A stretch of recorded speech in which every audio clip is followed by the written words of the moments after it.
साल 1670 राजस्थान की धूल भरी सड़कों पर घोड़ों की टापों की गूंज सुनाई देती है। मुगलों का एक काफिला भारी अनाज और खजाने के साथ आगरा की ओर बढ़ रहा था। सोने से भरी पेटियां और अनाज की बोरियां और ताकत का घमंड लिए हजारों सैनिक। लेकिन उन्हें क्या पता था कि आज की रात उनके लिए मौत लेकर आ रही है। और फिर हवा में गूंजा एक तीखा सीटी का संकेत और अगले ही पल अंधेरे में से निकले तीरों की बौछार। मुगलों का काफिला हिल गया। सैनिक तड़पने लगे, तलवारें खींच चुकी थीं और उस घातक हमले का नेतृत्व कर रहा था एक ऐसा बागी जिसका नाम सुनकर औरंगजेब तक कांप जाता था, देवी सिंह जाट। तभी एक घायल मुगल सेनापति कांपते हुए पूछता है, तू कौन है? तू भूल गया मैं वही हूं जिसे तुमने सताया था, जिसकी मिट्टी को लूटना चाहा था। मैं देवी सिंह जाट हूं और ये मेरी बगावत की शुरुआत है। इतना कहकर देवी सिंह जाट चला जाता है।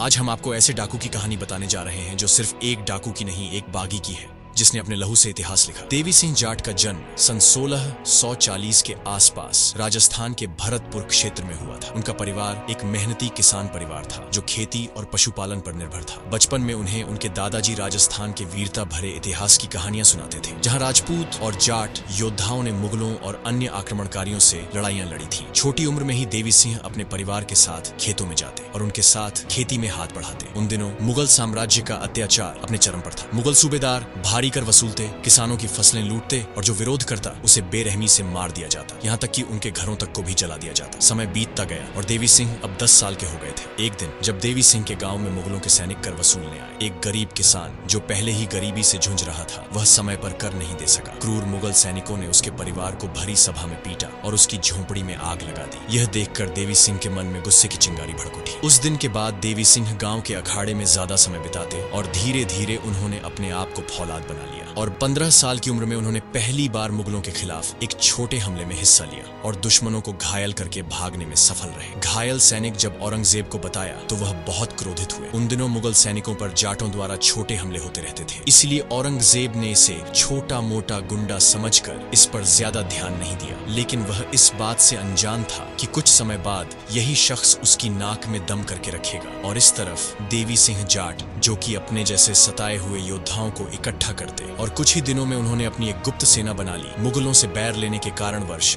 उन्हें अपना गांव छोड़ना पड़ा। वह राजस्थान के बीहड़ों में छिपकर गुरिल्ला वॉरफेयर यानी छोटे छोटे हमलों की ट्रेनिंग शुरू की। वह अपना ज्यादातर समय जंगलों में अभ्यास करने में बिताते और यहाँ गांव में लोगों की भूखमरी से बुरी हालत हो गई थी। ये दृश्य जब देवी सिंह जाट के एक गुप्तचर ने देखा तो वह तुरंत गांव से 15 किलोमीटर दूर भागता हुआ देवी सिंह जाट के पास पहुंचा और गांव का सारा हाल कह सुनाया। देवी सिंह जाट अपने गांव वासियों को इस हाल में देखकर चिंतित हो गए। देवी सिंह जाट के पास कुछ मुगल गुप्तचर थे जो उनको मुगल फौज और कारवां की चाल चलन की जानकारी देते थे। एक दिन पता चला कि आगरा से अजमेर जाने वाला एक बड़ा कारवां निकल रहा है जो मुगल खजाने का एक बड़ा हिस्सा और भारी अनाज ले जा रहा है। इसमें मुगल फौज भी थी, लेकिन देवी सिंह को पता था कि अगर उनकी योजना सही रही तो वह बिना मुगलों को मौका दिए कारवां को लूट सकता है। तभी उनके साथियों ने कहा कि देर किस बात की। देवी सिंह जाट ने 50 से 60 घुड़सावरों की एक छोटी सेना तैयार की। सबने मुगल सिपाहियों का भेष धारण कर लिया ताकि मुगल सैनिकों को भ्रमित किया जा सके। मुगल कारवां